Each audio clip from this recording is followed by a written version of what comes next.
ओम नमो भगवते वासुदेवाय। ओम नमो भगवते वासुदेवाय। मुखं करोति वाचालं पंगुं लंघयते गिरिं यत्कृपातमहं वन्दे श्रीगुरुदीनतारिणं परमानंद माधवं श्रीचैतन्यमीश्वरम्। हरे कृष्ण। श्रीमद् भगवद गीता यथारूप अध्याय 11 विराट रूप, और उसमें आज हम करेंगे श्लोक संख्या 43। अभी तक हमने समझा अर्जुन की प्रार्थनाएं, और अर्जुन की प्रार्थनाओं में श्लोक संख्या 40 में अर्जुन ने पूरी तरह से स्वीकार किया और कंक्लूड किया कि आप ही सब कुछ हो, आपकी शक्ति असीम है, आप ही के द्वारा सब कुछ नियंत्रित है। इस प्रकार से अर्जुन ने ये स्वीकार किया। और क्या कहेंगे कंक्लूड को? हिंदी में क्या बोलते हैं कंक्लूड करने को? निष्कर्ष निकाला। ठीक है। तो कल 3 बातें निष्कर्ष के रूप में बोली थी। कौन बताएगा क्या है निष्कर्ष के रूप में? कल 3 बातें बोली थी, आज मैंने 2 बातें बता दी है। यस बताइए। हे कृष्ण, हे यादव, हे सखेती। बिल्कुल गलत है माता जी। 3 बातें निष्कर्ष के रूप में बताई थी। बताइए। हरे कृष्ण प्रभु। हरे कृष्ण प्रभु जी। यस। अर्जुन भगवान श्री कृष्ण ने कह रहे हैं कि मुझे माफ कर देना कि मैं आपको मित्र रूप में। नहीं प्रभु, मैंने बताया था, मैंने पर्सनली बताया था। अभी उसमें से 2 बातें मैंने बोल दी, जो श्लोक संख्या 40 में से है 2 बातें। तीसरी बात और लिखवाई थी। कौन बताएंगे? फिर आप कहते हैं कि ये प्रभु जी बड़े खराब है, डांटते रहते, ऐसा कुछ है। तो फिर तो आप इतना तो शायद हक बनना चाहिए। इसके बाद भी नहीं डांटना चाहिए ना? आप नहीं बताओ, आप नहीं लिखो, आप नहीं याद करो, उसके बाद भी डांटना नहीं चाहिए ना? गुड गुड गुड बने रहना चाहिए। ऐसा है कुछ? बताओ, सभी लोग बताओ। कल 3 चीजें बताई थी, अभी मैंने बोल दी है, और वो ये भी बता रहा हूँ कि श्लोक संख्या 40 में से दो बातें तो सीधी की सीधी है। हरे कृष्णा प्रभु जी। यस माता जी। प्रभु जी 3 बातें आपने कहा कि मैंने मूर्खतावश, या मैंने अज्ञानतावश, या मैंने प्रेमवश आपको कुछ बोल दिया, तो क्षमा करें। नहीं प्रभु, 40 में लिखा हुआ है। श्लोक संख्या 40 में से थोड़ा ना लिखा हुआ। हरे कृष्णा प्रभु जी। आपकी असीम शक्ति है, सभी कारणों के कारण है, और वही सब कुछ है। या बिल्कुल सही उत्तर है। हरि बोल। देखिए, अब आप खुद आपस में मिलकर के डिसाइड कर लीजिए, आपस में आप मीटिंग कर लीजिए कि बिल्कुल ही नहीं कुछ बोलना है आप लोगों को। हमेशा बस हाँ बहुत अच्छा, ठीक है, कोई बात नहीं, ऐसा हो जाता है, सब सही है। आप लोग ऐसा कुछ करना चाहते हो तो मैं ऐसा कर सकता हूँ। थोड़ा बहुत तो शायद डांटेंगे, कुछ बोलेंगे तो आप लोग को थोड़ा सीरियसनेस आएगी। तो भगवान के लिए अर्जुन ने 3 बातें निष्कर्ष रूप में बोली कि आपकी शक्ति जो है वो क्या है? असीम है। दूसरा, आप सभी कारणों के कारण हैं। और तीसरी बात क्या है प्रभु जी? वही सब कुछ है। दूसरी बात तो 2 बोल दी मैंने। तीसरी बात भगवान की असीम शक्ति है, और सभी कारणों के कारण है, और भगवान ही सब कुछ है। तो भगवान की शक्तियां असीम है, भगवान सब कुछ है, और भगवान सभी कारणों के कारण है। ये 3 बातें निष्कर्ष रूप में कल भी आपको बताई थी। कोई बात नहीं, आपको याद नहीं रहा तो होता रहता है। हरे कृष्णा। आगे बढ़ते हम। और कल हमने 3 इंपॉर्टेंट शब्द सीखे थे। वो थे हे कृष्ण, हे यादव, हे सखेती। और अर्जुन ने भगवान श्री कृष्ण को ये शब्द प्रार्थनाओं के रूप में बोले हैं। और सबसे इंपॉर्टेंट लास्ट वाला शब्द था, वो क्या शब्द था बताइए? क्या शब्द था जिसमें उसने क्षमा मांगी थी? क्षमा मांगने के लिए क्या शब्द उपयोग हुआ है? हे अच्युत। हाँ, हे अच्युत किसने बोला? बिल्कुल सही उत्तर है सपना एरन प्रभु जी। हाँ, गलत उत्तर देने के लिए धन्यवाद, स्वागत है आपका। ये अच्युत का मतलब क्षमा कर देना। कितनी बार समझाया था अच्युत शब्द का अर्थ क्या होता है? अच्युत मतलब जो अपने स्थान से, अपने प्रॉमिस से गिरते नहीं हैं, छूटते नहीं हैं, वो अच्युत है। हमारे जैसे नहीं कि हम सब लोग अपने प्रॉमिस से, अपने वाव से, अपने डिटर्मिनेशन से गिर जाते हैं, तो वो हम सब लोगों के लिए है। लेकिन भगवान श्री कृष्ण जो है अच्युत है। क्षमा करने के लिए बोला था क्षामये, क्षमा प्रार्थी हूँ, क्षामये मुझे माफ कर दीजिए। और किस कारण से बोला था, तो उसके लिए लिखा था कि प्रमादात मूर्खतावश, अजानता बिना जाने, और प्रणयेन प्यारवश। 3 कारण बताए उसने, या तो मूर्खतावश, या प्यारवश, या बिना जाने अनजाने। मैंने आपको क्या बोल दिया, हे कृष्ण, हे सखेती, हे यादवेती बोल दिया, या फिर मैं आपके साथ क्या क्या किया, मैंने आपके साथ ये चावहसा, तो मैं आपके साथ अवहास मतलब हंसी किया, और आपके साथ मैंने क्या किया, विहार आराम किया, सैया लेटा, आसन बैठा, भोजनेशु भोजन किया, ये सब मैंने आपके साथ किया। लेकिन फिर भी अब मैं क्षमा मांग रहा हूं। तो क्षमा मांगने की बात कब आती है, जब संबंध बदल जाता है। क्षमा मांगने की बात कब आती है, जब संबंध बदल जाता है। जब प्रेम का संबंध है तो आजकल के लोग भी बोलते हैं ना, in love there is no thanks and no sorry, right. इसलिए लोग बोलते हैं कि फॉर्मेलिटी मत करो, फॉर्मेलिटीज नो फॉर्मेलिटीज। तो प्रेम में बोलते हैं कि माफी और धन्यवाद ये सब नहीं होते। उसी प्रकार से अर्जुन को माफी मांगने की जरूरत नहीं थी, लेकिन अब संबंध बदल गया है। क्या संबंध बदल गया, जल्दी से बताइए, कौन बताएंगे? क्या संबंध बदल गया? मित्रता का संबंध बदल के वो मित्रता का संबंध से वो किस संबंध में आ चुके हैं, भगवान के संबंध में आ गए हैं, ऐश्वर्य वाले संबंध में आ गए हैं। तो आप तो परम ऐश्वर्यशाली, आप तो भगवान हैं, उस संबंध में आ गए हैं। इस कारण से अर्जुन क्या मांग रहा है, क्षमा मांग रहा है। ठीक है, आज हम कर रहे हैं अब 43 नंबर का ये श्लोक। कल वाला श्लोक आपको याद हो ही गया होगा, हे कृष्ण, हे सखेती, हे यादव, हे सखेती। ये 3 शब्द थे, आपको यादव कह के बुलाया, सखा कह के बुलाया, कृष्ण कह के बुलाया।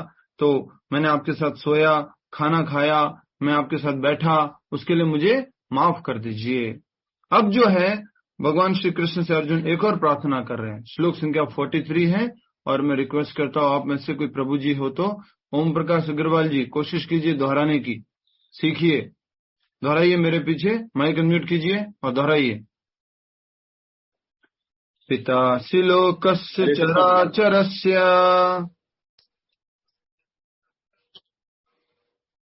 बोलिए ओम प्रकाश जी। पितासि लोकस्य चराचरस्य त्वमस्य पूज्यश्च गुरुर्गरीयान्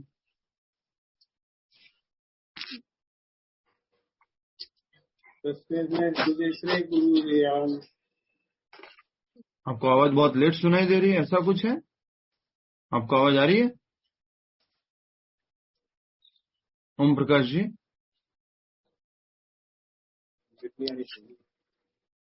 ठीक है, कोई बात नहीं, वॉइस डिले लग रहा है। प्रियंका माता जी आप दोहराइए। प्रमिला कपूर माता जी माइक म्यूट कीजिए। प्रमिला कपूर माता जी माइक म्यूट कीजिए। हरे कृष्ण प्रभु। यस, प्रियंका माता जी आप दोहराइए। प्रमिला कपूर माता जी माइक म्यूट कीजिए, बंद कीजिए अपना माइक। प्रमिला कपूर जी यस। प्रियंका माता जी दोहराइए। पितासि लोकस्य चराचरस्य पितासि लोकस्य चराचरस्य त्वमस्य पूज्यश्च गुरुर्गरीयान् तुमस्य पूजस्य गुरुगरीयान् न त्वत्समो अभ्यत्य अत्यधिकः कुतोऽन्यो। माता जी प्लीज, प्रमिला माता जी आप अनम्यूट क्यों किए, वापस म्यूट कीजिए ना। प्रमिला कपूर माता जी, हाँ जी, माइक क्यों ऑन कर रखा है? आपकी दिव्य ध्वनियां सुनाई देती है फिर। यस माता जी। त्वम् अस्य पूज्यः च गुरुगरीयान्। यस, न तत्समः अस्ति अभ्यधिकः कुतोऽन्यो। न त्वत्समः अमित अभ्यधिक कुतः अस्य अन्य तत्रयोऽप्यप्रति समप्रभाव। त्योक्त्रय अपि अप्रतिम प्रभाव। पितासि लोकस्य चराचरस्य पितासि लोकस्य चराचरस्य और मेरे को देख नहीं पाएंगे। प्रमिला माता जी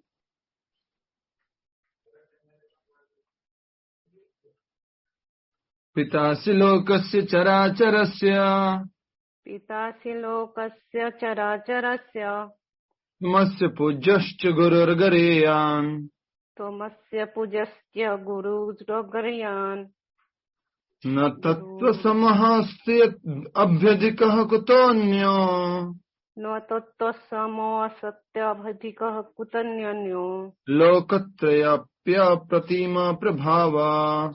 लोकत्रयाप्यप्रतिम प्रभाव।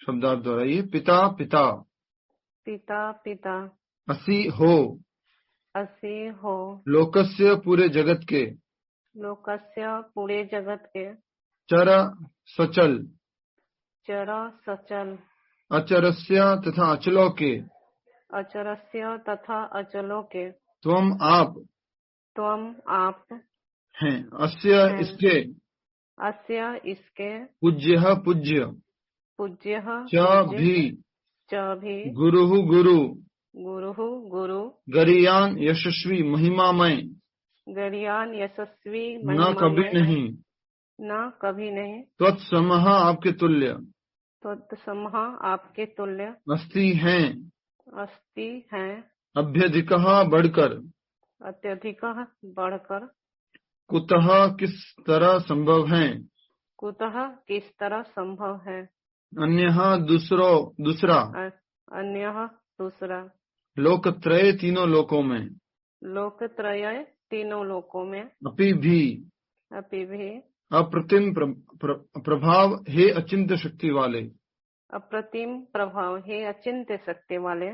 अनुवाद तथा तात्पर्य शिल प्रभुपाद जी द्वारा। शिल प्रभुपाद की जय। अनुवाद दोहराइए। आप इस चर तथा अचर संपूर्ण दृश्य जगत के जनक हैं, संपूर्ण दृश्य जगत के जनक हैं। आप परम पूज्य महान आध्यात्मिक गुरु हैं, आप परम पूज्य महान आध्यात्मिक गुरु हैं। न तो कोई आपके तुल्य है, न तो कोई आपके तुल्य है, नहीं कोई आपके समान हो सकता है, नहीं कोई आपके समान हो सकता है। हे अतुल शक्ति वाले प्रभु, हे अतुल शक्ति वाले प्रभु, भला तीनों लोकों में आपसे बढ़कर कोई कैसे हो सकता है, भला तीनों लोकों में आपसे बढ़कर कोई कैसे हो सकता है। बहुत सुंदर। तो इस श्लोक में आप जो है पहला ही शब्द जो है उसको लेंगे, पितासी लोकस्य चराचरस्य। तो पहला ही शब्द है पितासी, फर्स्ट पितासी। उसी से श्लोक को हम याद रख सकते हैं और इस मुख्य शब्द को, इस श्लोक को याद रखने में मदद करेगा ये शब्द पितासी से। अर्जुन क्या कहता है, माइक म्यूट कर दीजिएगा सब लोग। आप इस चर तथा अचर संपूर्ण दृश्य जगत के जनक है। पितासी लोकस्य चराचरस्य, चर और अचर जगत के। तो भगवान ने खुद ने भी ऐसी बात कही थी कि ये चर या अचर जगत मेरे से ही प्रकट होता है। कौन सा श्लोक है? चर या अचर जगत या भौतिक या आध्यात्मिक जगत ये मेरे से ही प्रकट होता है। भगवान ने कहां पर कहा था? 9.39 9.17 ओके, और कोई? 10.13 हे प्रभु कृपा करना, मुझे सहन शक्ति देना। प्रभु जी 10.39 10.39 हे प्रभु कृपा करना, थोड़ी शक्ति देना, सहन शक्ति देना।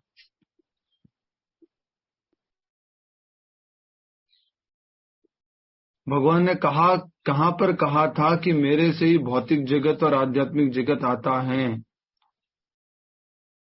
मेरे से ही सब कुछ आता है।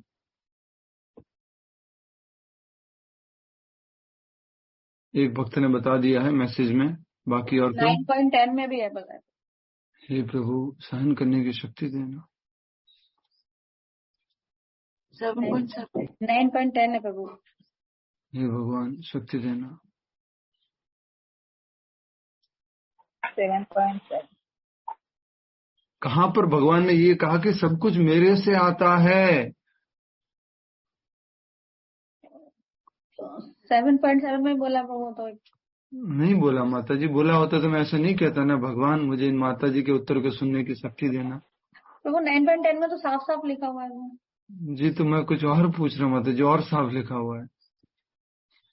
प्रभु जी 9.8 में भी दिया हुआ है। हे गोविंद, हे केशव, हे माधव, हे सखेती, हे आद्वैती।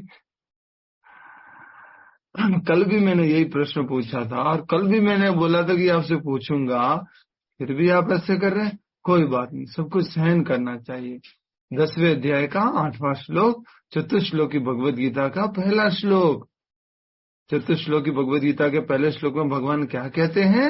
अहम सर्वस्य प्रभवो मत्तः सर्वम प्रवर्तते। अहम सर्वस्य प्रभवो, मेरे से सब कुछ आता है। Thank you Krishna. 10वें अध्याय के 8वें श्लोक में भगवान बोलते हैं ना, अहम सर्वस्य प्रभवो, सब कुछ मेरे से आता है, भौतिक जगत हो या आध्यात्मिक जगत हो। फिर आप कहोगे कि प्रभु जी आप बहुत स्लो चलते हो, आप बहुत धीरे चलते हो, आप ही तो मेरी टांग पकड़ के बोलते हो चल भाग, तेज भाग, फिर दूसरी टांग पकड़ते, फिर और बोलते फिर भाग। तो कैसे भागूंगा मैं?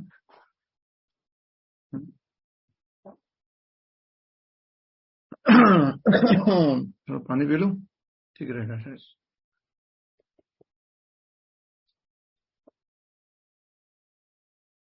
ठीक है। 7वें अध्याय के 7वें श्लोक में भगवान ने बोला है कि मैं ही परम भगवान हूं और मेरे से ऊपर कोई नहीं है। और जिस प्रकार से मणियां एक सूत्र पर बंधी हुई होती है और उसका सूत्र जो है उसका आधार होता है, उसी प्रकार मैं इस पूरे जगत का आधार हूं। इस 7वें अध्याय के 7वें श्लोक में बोला था। 10वें अध्याय के 8वें श्लोक में भगवान कहते हैं अहम सर्वस्य प्रभवो, मेरे से ही सब कुछ आता है, चाहे वो भौतिक जगत हो या आध्यात्मिक जगत हो या सारी वस्तुएं हो। और उनमें जो चलने की शक्ति है, उनमें जो क्रियान्वयन की शक्ति है, वो भी मेरे से ही आते हैं। वो भगवान 10वें अध्याय के 8वें श्लोक में अर्थात चतुश्लोकी भगवद गीता के पहले श्लोक में कहते हैं। और चतुश्लोकी भगवद गीता के 4 श्लोक कौन कौन से हैं? 10वें अध्याय का 8वां श्लोक, 9वां श्लोक, 10वां श्लोक और 11वां श्लोक। ठीक है, आगे बढ़ते हैं आज के श्लोक की तरफ। पिताश्री शब्द हमने लिया और अर्जुन ने बोला भगवान से, आप इस चर तथा अचर संपूर्ण दृश्य जगत के जनक हैं, आपसे ही प्रकट हुआ है। चर और अचर, चर मतलब चलने वाला, अचर मतलब नहीं चलने वाला। आप परम पूज्य महान आध्यात्मिक गुरु हैं। तुमस्य पूज्यश्च गुरुर्गरीयान। गुरुर्गरीयान, गरियान मतलब महान। किसी को याद है बचपन में आपने कुछ गरियान शब्द बोला था? कोई प्रार्थना में, स्कूल में, कहानी में, प्रार्थना में, संस्कृत की प्रार्थना में गरियान नहीं याद है? ठीक है, कोई मैसेज नहीं कर रहा मुझे पर्सनली, प्रभु कल का याद नहीं, आप स्कूल की बात करते हो। तो मत्स्य पूज्यस्य गुरुर्गरीयान। नेक्स्ट आगे बताया जा रहा है, न तो कोई आपके तुल्य है, न तत्व समो अस्ति, आपके समान कोई नहीं है। न तत्व समो अस्ति, आपके समान कोई नहीं है। न तत्व समो अस्ति। नेक्स्ट, न ही कोई आपके समान हो सकता है और न ही कोई आपके बराबर है, आपसे अधिक। न अभ्यधिकः कुतोन्यो, आपसे अधिक या महान और कोई नहीं हो सकता है। अर्जुन खुद बोल रहे हैं, लोकत्रय, हे अतुल शक्ति वाले प्रभु, भला तीनों लोकों में आपसे बढ़कर कोई कैसे हो सकता है। लोकत्रय अप्य अप्रतिमा प्रभावम, प्रभाव, आपसे अधिक प्रभावशाली, आपसे अधिक शक्ति वाला तीनों लोकों में कौन हो सकता है? तो जल्दी से बताइए, जैसा कि मैं पहले बताया हुआ हूं, और इस बात के लिए मैं बिल्कुल गुस्सा नहीं करूंगा, आप लोग बिल्कुल बता सकते हैं। वो ये बताना है कि 3 लोग कौन कौन से हैं। 3 लोग कौन कौन से हैं?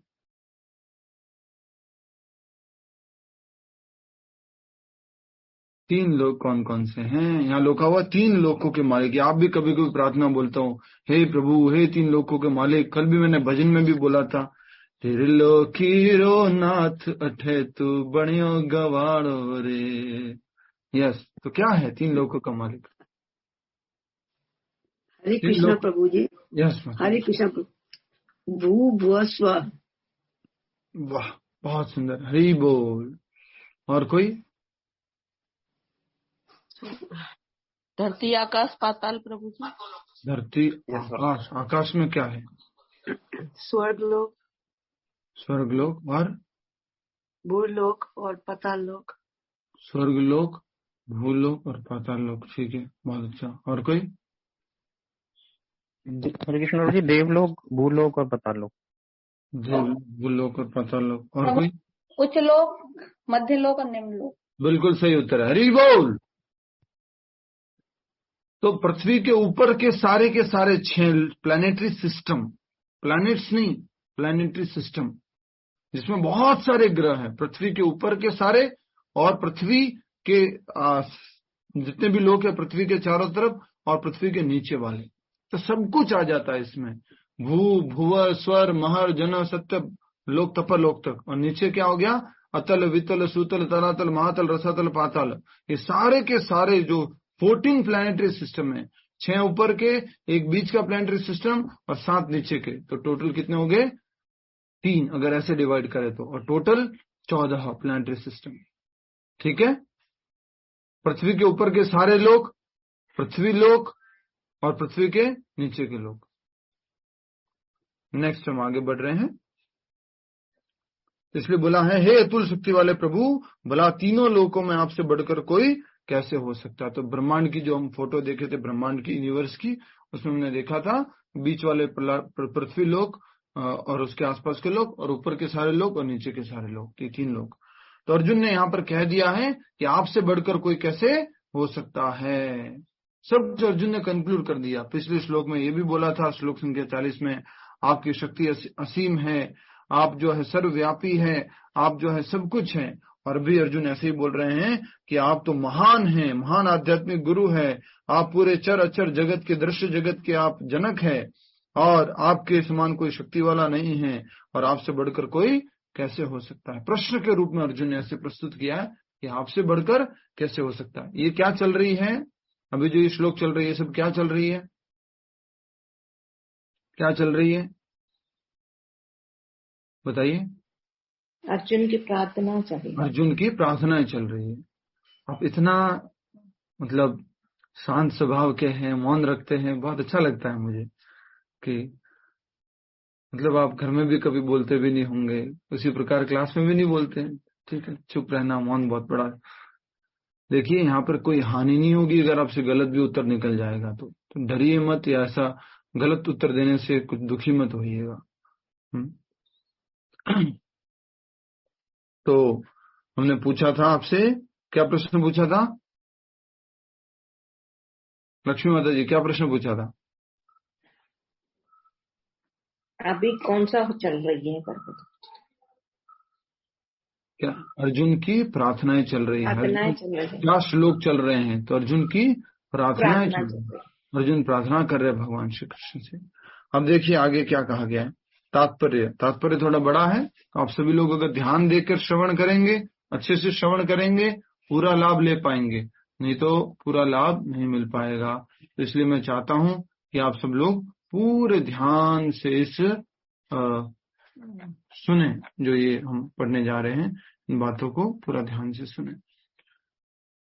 यस, प्लीज कृपया करके तात्पर्य को मेरे साथ साथ पढ़े। तात्पर्य श्रील प्रभुपाद जी द्वारा। श्रील प्रभुपाद की जय। तो भगवान श्री कृष्ण को अर्जुन ने बोल दिया कि आप सुप्रीम स्पिरिचुअल मास्टर है, गुरु गरियान है, आप सबसे बड़े गुरु हैं, और कृष्ण से बड़ा कोई गुरु नहीं हो सकता, जिन्होंने भगवत गीता जैसा परम संदेश दिया है, अर्जुन को मार्ग दिखलाया है जब वो अपने धर्म संकट में फंसा हुआ था। भगवान कृष्ण उसी प्रकार पूज्य हैं जिस प्रकार पुत्र द्वारा पिता पूज्य होता है। पुत्र द्वारा पिता क्यों पूज्य है, कोई बता सकता है? पुत्र द्वारा पिता क्यों पूज्य है? कोशिश कीजिए।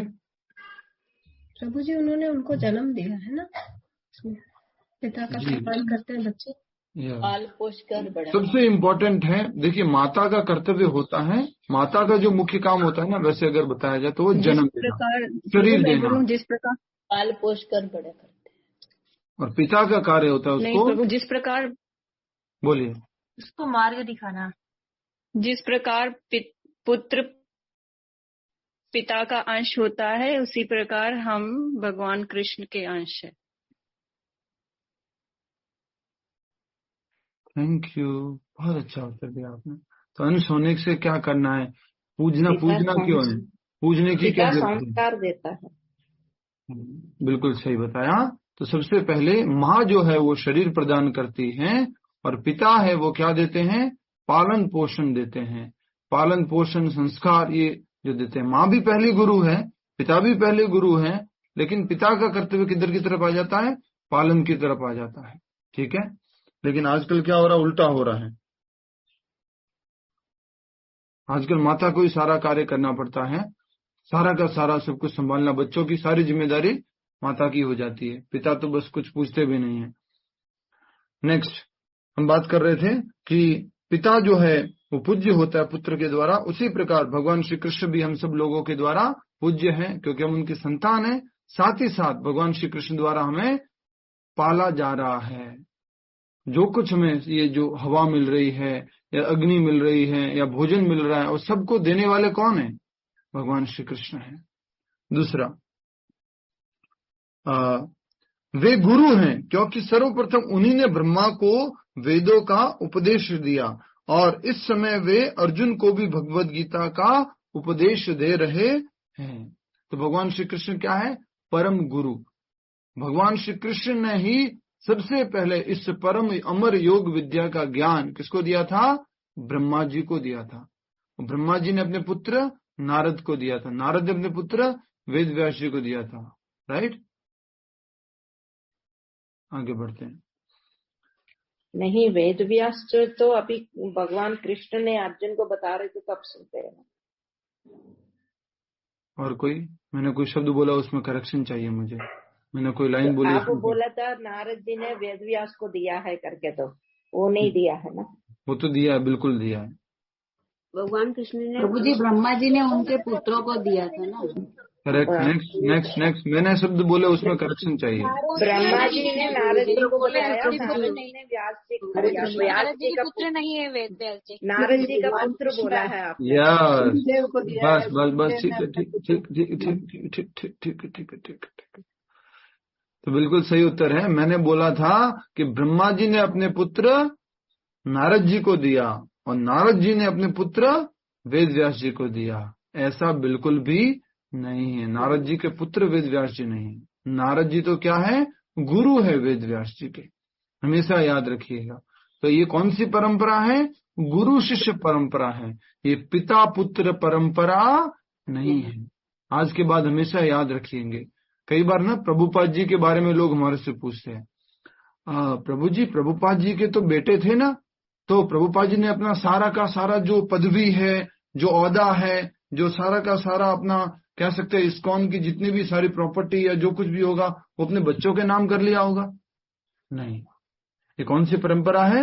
गुरु शिष्य परंपरा। गुरु ने अपने शिष्य को दिया, फिर उस शिष्य ने अपने शिष्य को दिया। इस प्रकार से गुरु शिष्य परंपरा आती है। शुरू कहां से होती है? भगवान श्री कृष्ण से, क्योंकि वो कौन है?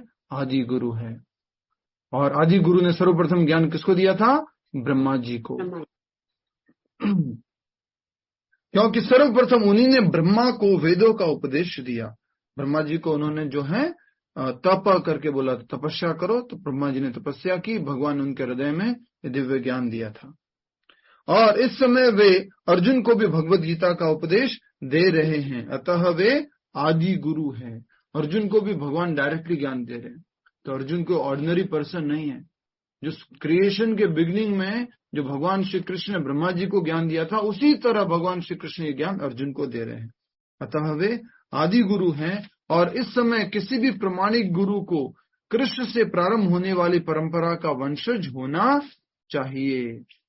कुछ समझ में आया आपको?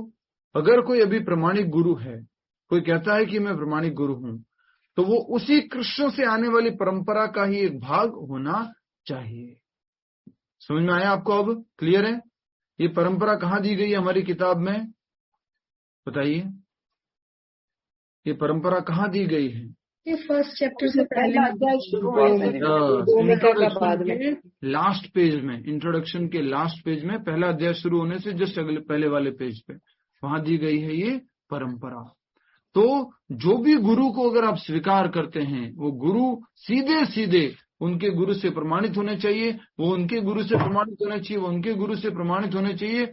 और इस प्रकार अंत में जाके जैसे भगवान कृष्ण जो सभी कारणों के कारण हैं, उसी प्रकार से अंत में इस परंपरा के कारण, इस परंपरा के भी आदि मतलब शुरुआत करने वाले, जिनसे सब कुछ आता है, वो भी भगवान श्री कृष्ण ही होने चाहिए। ठीक है, नेक्स्ट, कृष्ण का प्रतिनिधि हुए बिना कोई न तो शिक्षक और न आध्यात्मिक विषयों का गुरु हो सकता है। तो गुरु कौन होना चाहिए? जो कृष्ण का प्रतिनिधि हो। हमेशा याद रखिएगा, ये बहुत ही स्ट्रांग बात है। और इसको इस तरह से मैं कहूंगा, किसी का ऑब्जेक्शन बीच में हो तो जरूर बोलिएगा, किसी का भी ऑब्जेक्शन हो तो बोलना जरूरी है, बोलिएगा। भगवान श्री कृष्ण ही परम गुरु है और भगवान श्री कृष्ण ही परम शिक्षक है, तो उन्हीं का संदेश देने वाला शिक्षक कहलाएगा, या उन्हीं की परंपरा के पालन करने वाला गुरु कहलाएगा। अब इसमें किसी का कोई ऑब्जेक्शन है तो बोलो, नहीं तो मैं खुद बोलूंगा फिर। बताइए, किसी का कोई ऑब्जेक्शन? गुरु परंपरा का वंशज। वंशज से मतलब है वो उन गुरु का शिष्य होना चाहिए जी। और कोई कुछ ऑब्जेक्शन बोलिए। बहुत अच्छा ऑब्जेक्शन यहाँ उठ सकता है। शिक्षक या गुरु की परिभाषा यहाँ पर दी गई है। आपके क्विज के लिए प्रश्न लिख लेंगे, शिक्षक या गुरु किसे कहते हैं, या कौन होता है? शिक्षक या गुरु कौन होता है? शिक्षक या गुरु कौन होता है? गुरु अध्यात्म। प्रभु जी, शिक्षक तो कई सारे हो सकते हैं, पर गुरु तो प्रमाणिक ही गुरु होंगे। पर यहाँ पर फिर भी लिख दिया है, कृष्ण का प्रतिनिधि हुए बिना न तो कोई शिक्षक और न आध्यात्मिक विषयों का गुरु हो सकता है। कौन बताएगा? प्रभु जी, एक सवाल। शिक्षक बहुत जैसे और भाषा के होते हैं गुरु, जैसे सिखों में है गुरु नानक देव जी, तो क्या उनको भी माना जाएगा कि वो? बहुत अच्छा आपने सही। नहीं, आप कुछ और पूछ रहे हैं, पर मैं। शिक्षक सामान्य ज्ञान देते हैं और गुरु अध्यात्म की ओर ले जाते हैं। पर फिर भी बोला है वो कृष्ण का ही प्रतिनिधि होना चाहिए या कृष्ण का ही जुड़ा हुआ होना चाहिए, भले वो भौतिक ज्ञान दे रहा है तो भी। सोचो, तो यहाँ पर एक बहुत इंपॉर्टेंट बात क्लियर करता हूँ। फिजिक्स का ज्ञान देने वाले को भी आप शिक्षक बोल सकते हैं, केमिस्ट्री का ज्ञान देने वाले को भी आप शिक्षक बोल सकते हैं, राजनीति का ज्ञान देने वाले को भी आप टीचर, शिक्षक बोल सकते हैं। लेकिन ये शिक्षक शब्द जो है सबसे अच्छा किसके लिए सूट करता है? वो है कृष्ण का ज्ञान देने वाला, या कृष्ण को पालन करते हुए भौतिक ज्ञान देने वाला। समझ में आया आप सभी को? मान लीजिए कोई डॉक्टर है और आप डॉक्टर के पास जाते हो और डॉक्टर क्या कहता है मालूम है? मैं बहुत अच्छे से डॉक्टरी करता हूँ, सब कुछ करता हूँ, लेकिन मेरा सारा का सारा विश्वास ये है कि कृष्ण परम डॉक्टर है। तो ये सही शब्द का उपयोग हुआ। शिक्षक शब्द बेस्ट कहाँ फिट होता है? अगर आप बोलते हैं एक फिजिक्स का टीचर है जो ओनली फिजिक्स पढ़ाता है और कभी भी भगवान वगैरह में विश्वास नहीं करता, एक फिजिक्स का टीचर है जो क्या कहते हैं देवी देवताओं में विश्वास करता है और वो फिजिक्स पढ़ाता है, और एक टीचर है फिजिक्स का, वो देवी देवताओं में विश्वास करता है लेकिन जो है साथ साथ में कुछ भगवान कृष्ण में थोड़ा बहुत विश्वास करता है। लेकिन एक फिजिक्स का टीचर है वो परम भगवान श्री कृष्ण में पूर्ण विश्वास करता है। तो बेस्ट शिक्षक कौन सा हुआ बोलो? हरे कृष्ण प्रभु जी, हमारे लिए आप बहुत अच्छे शिक्षक हो। मैं फिजिक्स के टीचर की बात कर रहा हूँ। मैंने सही बात कही है, जो मेरे जो भगवान कृष्ण को मानता है। कोई बटर लेके तैयार रहते क्या कोई? हमारे मन से बात निकली तो हमने बोल दी जी। जो भगवान श्री कृष्ण में परम विश्वास रखने वाला फिजिक्स का टीचर है वो बेस्ट टीचर है, वो अच्छा शिक्षक है। ठीक है, आवाज सुनाई दे रही है आप सभी को? हरे कृष्णा, हरे कृष्णा। सुनाई दे रही है। हरे कृष्ण, आवाज आ रही है? यस प्रभु जी, हाँ प्रभु जी।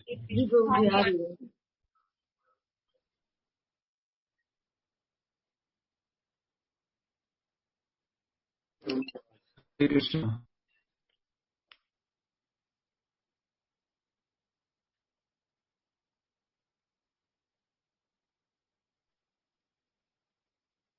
आवाज चली गई है प्रभु जी आपकी।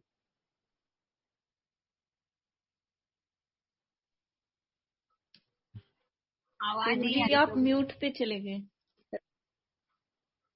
कृष्णा, यस प्रभु। हम बात कर रहे थे शिक्षक शब्द या गुरु शब्द, इसके लिए बेस्ट सूट होता है वो है जो परम भगवान श्री कृष्ण में विश्वास रखने वाला। फिजिक्स के टीचर बहुत हो सकते हैं, केमिस्ट्री के टीचर, बीए के, आर्ट्स के वगैरह सबके टीचर बहुत हो सकते हैं, लेकिन जो ये विश्वास करता है कि कृष्ण परम भगवान है, उसके लिए बेस्ट शब्द जो है वो सूटेबल शब्द है शिक्षक या आध्यात्मिक गुरु। इस प्रकार से तो क्या गुरु जो है वो शिव जी की शिक्षा देने वाला गुरु नहीं है, या ब्रह्मा जी की शिक्षा देने वाला गुरु नहीं है? हाँ, गुरु हो सकता है, टीचर स्पिरिचुअल गुरु भी हो सकता है, लेकिन बेस्ट स्पिरिचुअल टीचर कौन हो गया? जो कृष्ण का ही ज्ञान देता है। बेस्ट स्पिरिचुअल मास्टर गुरु कौन हो गया? जो गुरु शिष्य परंपरा में आता है। अब मैं आपको दो कंपैरिजन देता हूं, ठीक है? स्वाति जी आपको उत्तर देना है, आप हैं यहाँ पर? हरे कृष्णा। हाँ प्रभु जी। ठीक है, तो आपको उत्तर देना है। मायावाद जो सिद्धांत है जिसमें कहते हैं कि हम और भगवान एक ही है, एक दिन आत्मा भगवान में जाके विलीन हो जाएगी, ये सिद्धांत में इसको भी आध्यात्मिकता बोलते हैं, ये भी स्पिरिचुअलिटी है। इसी प्रकार से हमारी आध्यात्मिकता की भगवान श्री कृष्ण परम भगवान है और एक व्यक्ति है, वो साकार रूप है, वो जो एक परम पुरुष है, और हम और भगवान श्री कृष्ण एक धाम में रहते जा करके, हमारा भी आध्यात्मिक शरीर होता है। दोनों ही आध्यात्मिकता है। एक टीचर आपको क्या ज्ञान देता है? एक गुरु आपको देते हैं मायावाद सिद्धांत का ज्ञान, वो भी आध्यात्मिक ज्ञान दे रहे हैं, मायावाद है, आध्यात्मिकता है। एक गुरु जी है वो आपको साकारवाद का, परम आध्यात्मिकवाद का ज्ञान देते हैं। तो बेस्ट गुरु शब्द किसके लिए सुटेबल हुआ? जो स्पिरिचुअल ज्ञान देते हैं, दोनों ही स्पिरिचुअल दे रहे हैं, दोनों ही स्पिरिचुअल ज्ञान दे रहे हैं। मायावाद भी स्पिरिचुअल ज्ञान है, और मैंने जो दूसरा बताया वो भगवान का साकार रूप का जो भगवान के साकार रूप का ज्ञान देते हैं। जो supreme personality of God head is a person, Krishna is a person, वो ज्ञान देते हैं, वो जो है सही गुरु है दोनों में। तो इसको आप अच्छे से समझिए इन बातों को। हमेशा डिफरेंस कहाँ पर आता है? डिफरेंस इतना ही आता है, बहुत सारे गुरु है बड़े बड़े, मैं नाम नहीं लेता हूं, लेकिन आप समझ जाइए, जो स्टाइल से बोलते हैं, जो इंग्लिश थोड़े स्टाइल से बोलते हैं, जो थोड़ा घुमा घुमा के बोलते हैं, वो लोग भी गुरु है बने हुए, थोड़ा थोड़ा स्पिरिचुअलिटी की बातें करते हैं, लेकिन वो भगवान श्री कृष्ण को परम भगवान, परम पुरुष, साकार व्यक्ति के रूप में बात नहीं करते हैं। एक गुरु ने नो, मैं आपको बोल दूं उसका नाम, बोल दूं नहीं बोल दूं, ठीक है? आगे आप शब्द लगा देना, उसके लास्ट में गुरु ही शब्द लगता है, ठीक है? आगे वाला शब्द आप लगा देना, कोई बोलना मत, ठीक है? पीछे शब्द लगता है गुरु। तो वो गुरु क्या बोलते मालूम है? एक लाइव या रिकॉर्डेड जगह पे वो स्वीकार करते हैं। वेरी वेरी इंपॉर्टेंट बात बोल रहा हूं मैं, and he is very famous person now, very very famous. वो क्या कहते मालूम है? I have never read Bhagavad Gita. I have never read Bhagavad Gita. समझ गए मैं किसकी बात कर रहा हूं? बोलना मत। ही पर्सनली खुद वीडियो में बोल रहे हैं, ये वीडियो अवेलेबल है, आप देख सकते हैं। He says, I have never read Bhagavad Gita. So कहां से कौन सा ज्ञान बोल रहे हैं आप सर? कहां से बातें बोल रहे हैं आप? तो ये बहुत जरूरी है आप सही प्रमाणिक गुरु शिष्य परंपरा में आने वाले गुरु को स्वीकार करें, ठीक है? आपको सभी को याद ही होगा, दोबारा से रिवीजन करा देता हूं मैं, ठीक है? क्योंकि मैं क्या कहते हैं, सहन करने की शक्ति को और ज्यादा बढ़ाना नहीं चाहता, आज के लिए इतना ही ठीक है। तो पहला तो है परंपरा शुरू होती है भगवान श्री कृष्ण से, भगवान जो ज्ञान देते हैं ब्रह्मा जी को, दूसरा भगवान श्री कृष्ण ज्ञान देते हैं लक्ष्मी जी को, तीसरा भगवान श्री कृष्ण ज्ञान देते हैं शिव जी को, चौथा भगवान श्री कृष्ण ज्ञान देते हैं ब्रह्मा जी के 4 पुत्रों को, चतुर्दश कुमारों को। तो ये 4 परंपरा होगी, ब्रह्म परंपरा, श्री परंपरा, रुद्र परंपरा और कुमार परंपरा। ये चारों कौन सी परंपरा है? प्रमाणिक परंपरा है। ठीक है,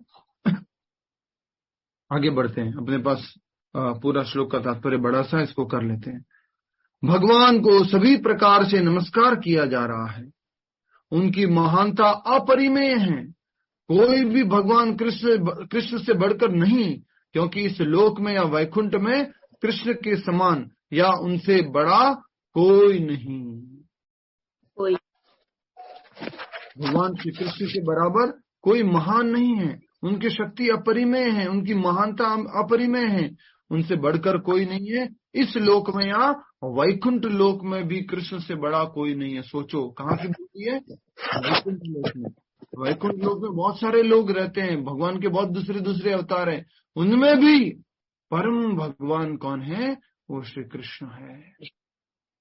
सभी अवतारों के सोर्स जो है वो कौन है? भगवान श्री कृष्ण। चलो इस बात के लिए बोलिए, भगवान श्री कृष्ण क्या है और बाकी क्या है? जल्दी बताओ। मैंने एक शब्द बोला, उससे रिलेटेड होके बोलो, जल्दी बोलो। भगवान श्री कृष्ण क्या है और बाकी सब क्या है? प्रभु जी, भगवान श्री कृष्ण तो परम भगवान, परम भगवान है। यस, मनु प्रभाकर जी। भगवान श्री कृष्ण अंश है और बाकी सब अंश। उसी तरह से अवतार शब्द उपयोग करके बोलिए। भगवान श्री कृष्ण सभी चीजों के अवतार है, अवतारी। भगवान श्री कृष्ण क्या है? अवतारी। वो अवतार नहीं है, हमेशा याद रखना इस बात को। दुनिया में आपका लोग विरोध कर सकते हैं क्योंकि उनको ज्ञान नहीं है। जब भी आप बोलेंगे ना कि भगवान श्री कृष्ण से विष्णु आए, भगवान श्री कृष्ण से सारे अवतार आए, तो लोग आपका विरोध कर सकते हैं। बोले आज तक तो हमने ऐसा सुना नहीं, ऐसी बात हुई नहीं, तो लोग आपका विरोध कर सकते हैं। लेकिन वास्तव में सत्य क्या है? भगवान श्री कृष्ण अवतारी है, सोर्स ऑफ ऑल इनकारनेशन। ये भागवतम में अच्छे से बोला है। जब भगवान श्री कृष्ण के 24 अवतारों का वर्णन कर दिया तो लास्ट में बोलते हैं 1.3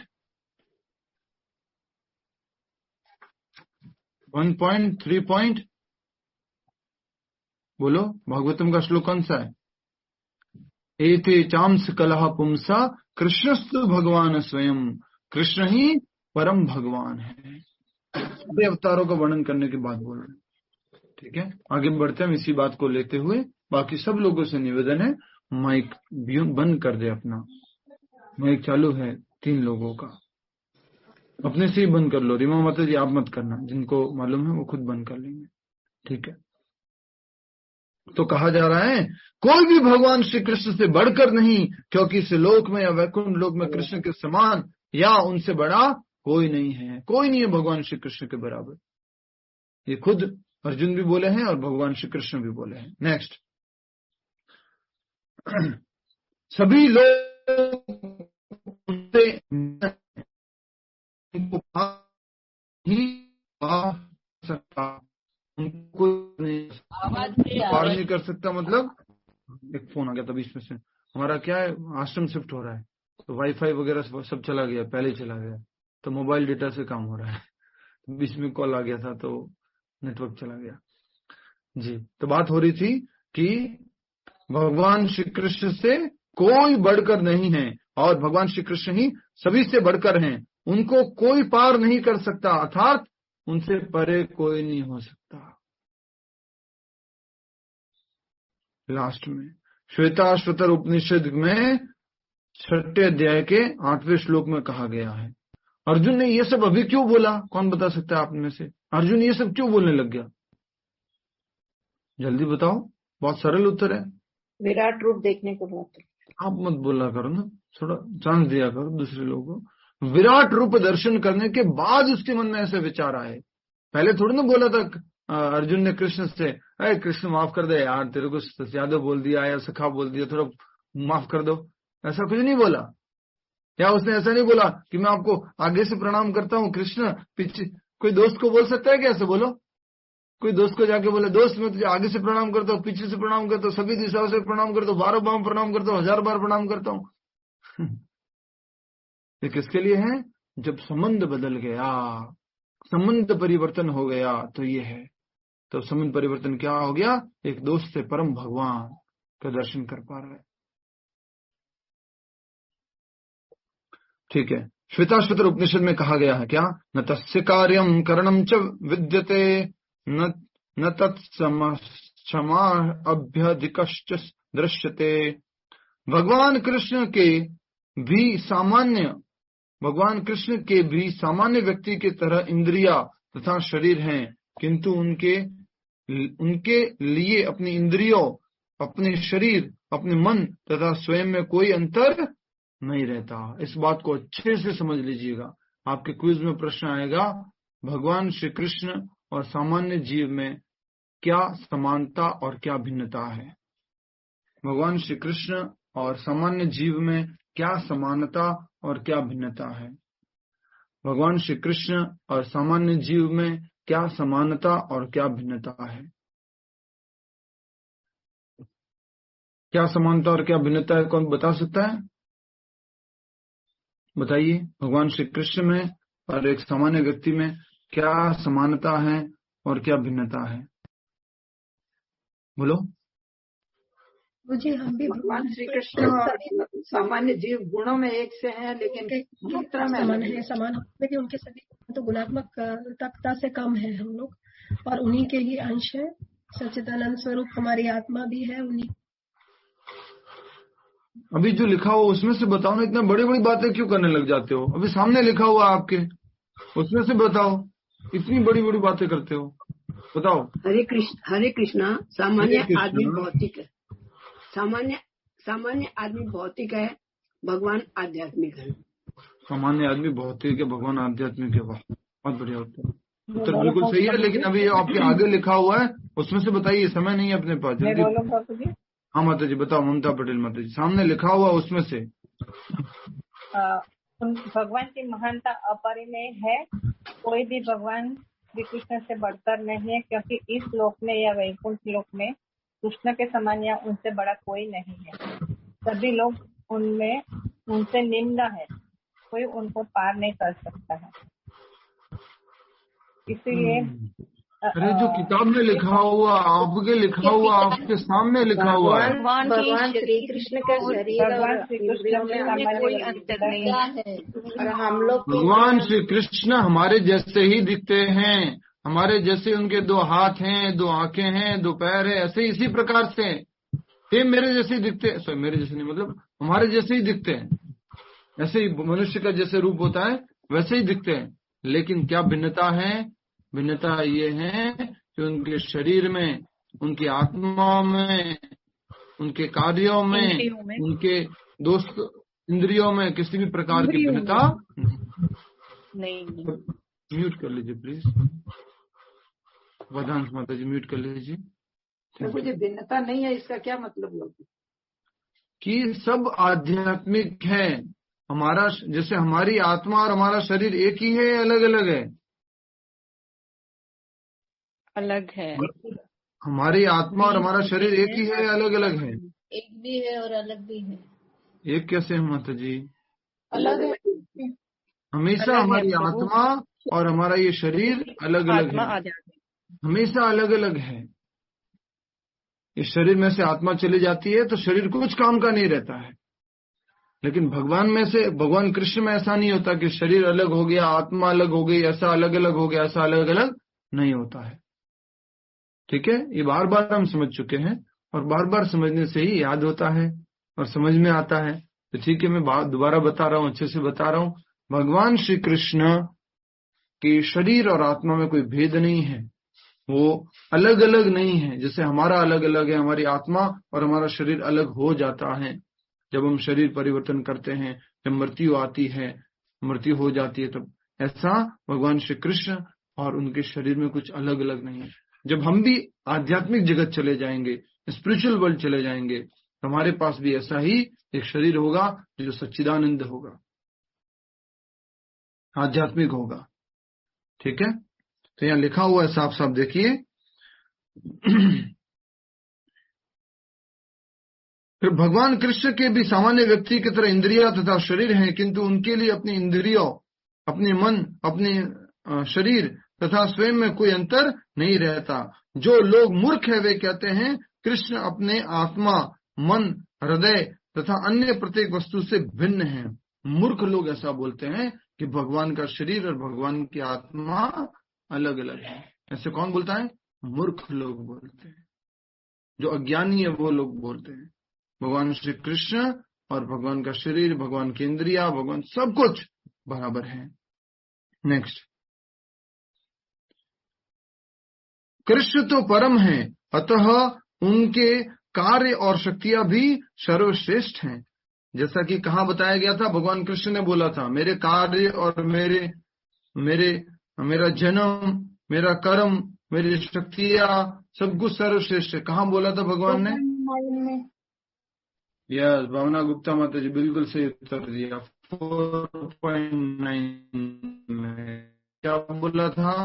सभी लोग याद कीजिए इन श्लोकों को। एवं यो वेति तत्वतः त्यक्त्वा देहं पुनर्जन्म नैति मामेति स अर्जुना।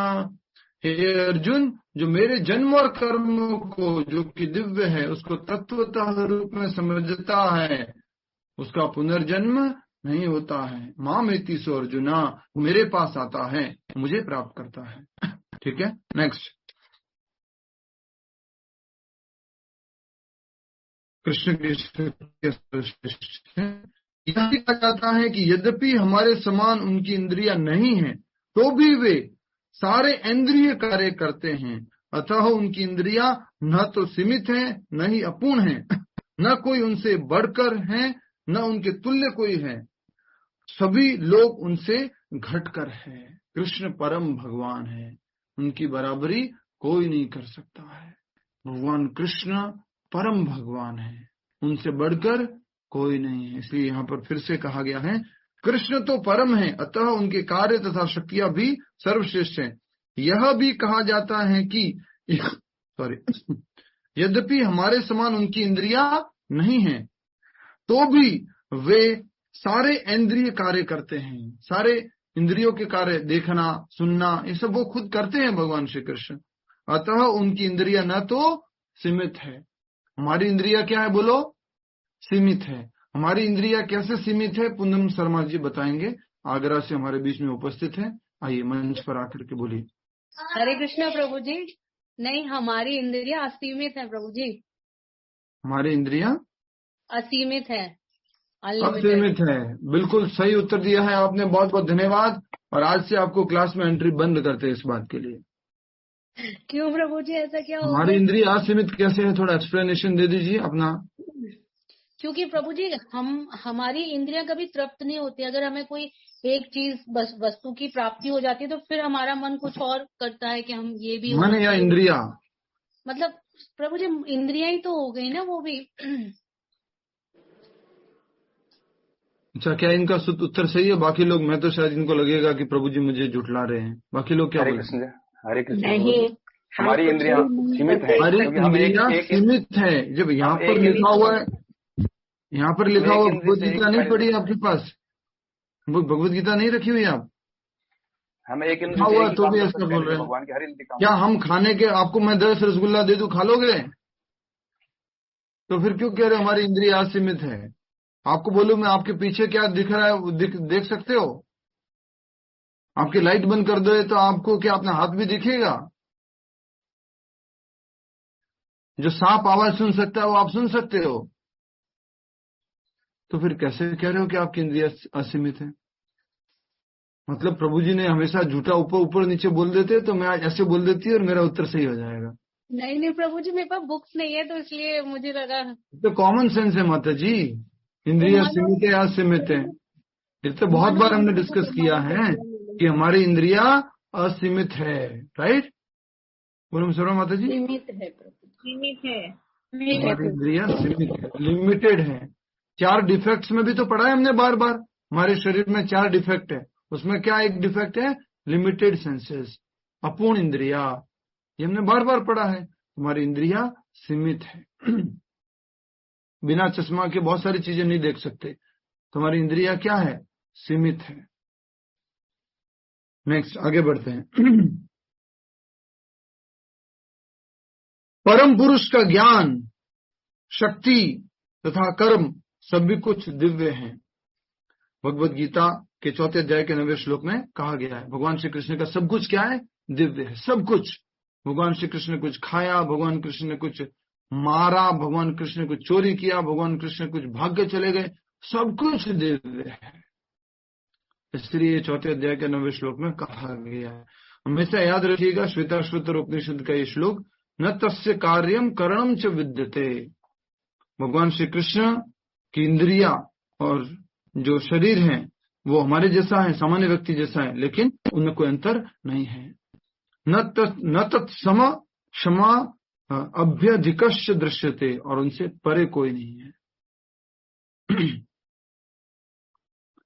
लास्ट वाले पैराग्राफ को देख लीजिए जो आपको आता है और हमने डिस्कस भी किया बहुत बार। जन्म कर्म च मे दिव्यम एवं यो वेति तत्वतः तत्वादेहम पुनर्जन्म नयति मामेति सो अर्जुना। 4 अध्याय का 9वां श्लोक। कोई बोले जन्माष्टमी मनाने से क्या होगा, भगवान श्री कृष्ण की लीला सुनने से क्या होगा? उसका उत्तर ये है, दिया करो उत्तर आप। भगवान श्री कृष्ण की लीला सुनने से, भगवान श्री कृष्ण की जन्माष्टमी मनाने से, राधाष्टमी मनाने से, त्योहार मनाने से, विग्रह की सेवा करने से, भगवत गीता पढ़ने से, भागवतम सुनने से, पढ़ने से क्या लाभ होगा? पुनर्जन्म से क्या हो जाओगे? बोलो, मुक्त हो जाओगे। पुनर्जन्म न इति साफ साफ लिखा हुआ है। तात्पर्य, जो कोई कृष्ण के दिव्य शरीर, कर्म तथा पूर्णता को जान लेता है वह इस शरीर को छोड़ने के बाद उनके धाम जाता है और फिर इस दुखमय संसार में वापस नहीं आता। इस दुखमय संसार का नाम क्या दिया हुआ है? इस दुखमय संसार का भगवान ने क्या नाम दिया है? दुखालयम। क्या नाम दिया है? संसार का नाम क्या दिया है? दुखालयम। दुखालयम। ये जगत क्या है? दुखालय है। तो भगवान श्री कृष्ण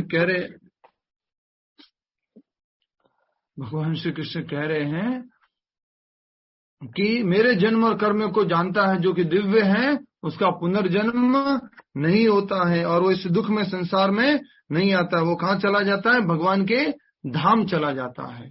नेक्स्ट, अतः मनुष्य को जान लेना चाहिए कि कृष्ण के कार्य अन्यों से भिन्न होते हैं।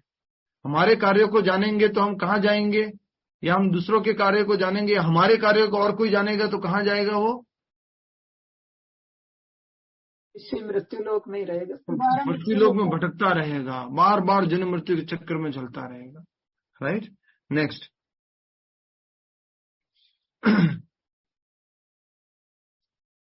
अतः मनुष्य को जान लेना चाहिए कि कृष्ण के कार्य अन्यों से भिन्न होते हैं। सर्वश्रेष्ठ मार्ग तो यह है कि कृष्ण के नियमों का पालन किया जाए, इससे मनुष्य सिद्ध बनेगा। तो कृष्ण के द्वारा जो बताया गया मार्ग है उसका हमें पालन करना चाहिए। यह भी कहा गया है कि कोई ऐसा नहीं जो कृष्ण का गुरु बन सके, तभी तो उनके दास है। हम सब लोग क्या भगवान के दास है, कोई कृष्ण का गुरु नहीं बन सकता। तो सांदीपनी मुनि क्या थे? इस भौतिक जगत में एक रोल अदा करने के लिए आए थे। जब भगवान यहाँ पर कुछ लीला करने के लिए आए थे तब तो सांदीपनी मुनि उनके गुरु बने थे। कितने दिनों में सारी कला सीख ली, सारी चीजें? 64 डेज में सब कुछ सीख लिया। सांदीपनी मुनि ने तो उनको मन ही मन प्रणाम भी किया था, आप मेरे गुरुकुल में, मुझसे क्या सीखोगे आप? ठीक है, आगे बढ़ते हैं इसी बात को लेकर के। हरे कृष्ण, प्रणाम।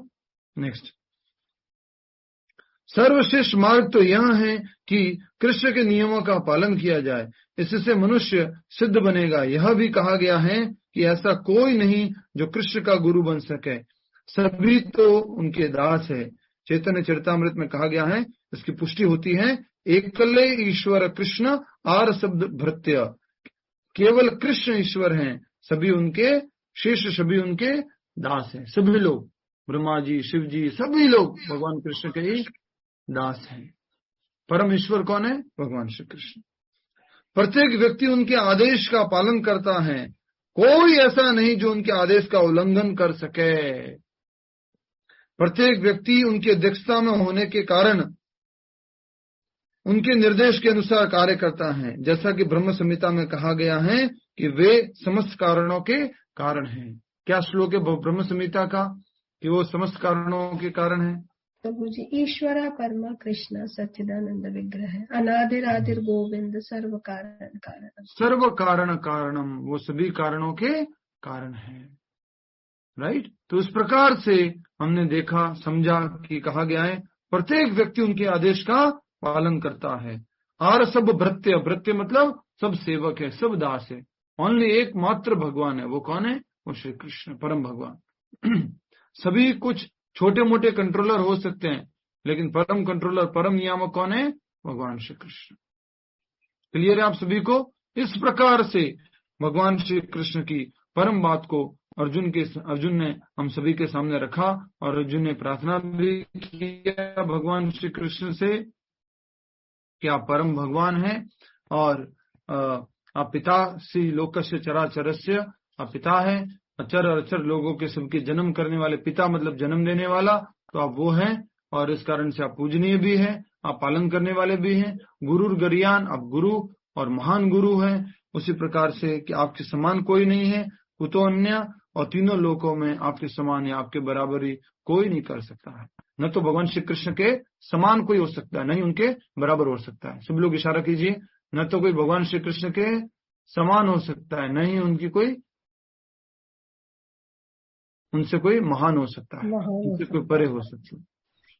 क्लियर है? तो ये बहुत अच्छी बात है इन श्लोकों के माध्यम से बताई। एकल ईश्वर कृष्ण और सब भृत्या, सभी लोग उनके आदेश का पालन करते हैं, कोई भी उनके आदेश का उल्लंघन नहीं करता। जो उल्लंघन करते हैं उनको क्या करना पड़ता है? सजा भुगतनी पड़ती है, उनको इस भौतिक जगत में आना पड़ता है। ठीक है, थैंक यू। हरे कृष्ण। आइए अब हम सब लोग मिलकर के भगवान श्री कृष्ण के आदेश का पालन करते हैं और महामंत्र का